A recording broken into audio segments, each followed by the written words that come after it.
All right. Before I jump into this week's video, thanks for everyone who shared what they do with their 3 hours of me time, either on the video or in our Facebook group. It was really fun to see what everyone would enjoy doing. All right, so drum roll, please. The winner of the Adopted for Life devotional is Allison McGuire. So, Allison, go ahead and message me on Facebook or some other form of social media with your mailing address, and I will get that book sent out to you ASAP. All right, so let's jump in for this week. Some of the most common phrases I hear when folks are chatting to me about connected parenting are, but he should be able to do that. And he should remember I've already told him 500 times. And I shouldn't have to do that. Or it's not fair. I shouldn't have to live that way. So raise of hands or a quick comment below the video if that's been you. It's definitely been me. So, do you want to know the sucky thing? Despite all my feelings of what I think our son or our kids should do, they just can't. And despite the unfairness of how I shouldn't be living and the things I shouldn't have to be doing to help accommodate that, sometimes it's just what needs to be done. About 3 years ago, a practitioner introduced me to the phrase of radical acceptance. I'm really still not sure what she wanted me to get out of that, but I went home and thought about it, and I thought about each word literally. Radical acceptance. And I really started taking stock of where we were as a family, including all the things and the needs and all the accommodations, and radically accepting and making peace with what we were dealing with in the here and now. It was kind of a form of mindfulness for me. And through a lot of prayer and introspection and some visits to our awesome therapist, I was really able to find this supernatural peace in the midst of all the crazy that was going on around me. At least sometimes. It's kind of a daily struggle. I'm not going to lie and tell you I have this all figured out all of the time, because I don't.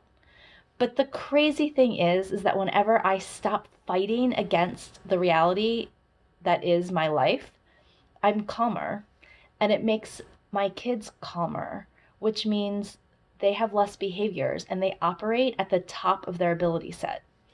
So whatever that is for you, at the end of the day, we only have control of ourselves, not our situations, not the hand we've been dealt in life, not our kids' behaviors, and not really even how they respond to us.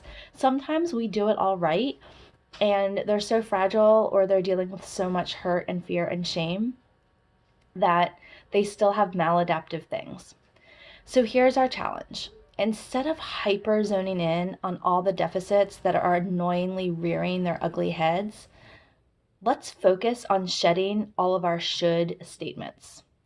This challenge is for me too, because it's a daily, probably hourly struggle to stay in this space of radical acceptance. So, are you in? Maybe just for a week with me. Comment below if you're with me so that we can kind of all keep each other accountable. Before I go, I want to mention a recent podcast I recorded with a new friend, Summer Kugel. She founded an amazing organization called AbleFinder.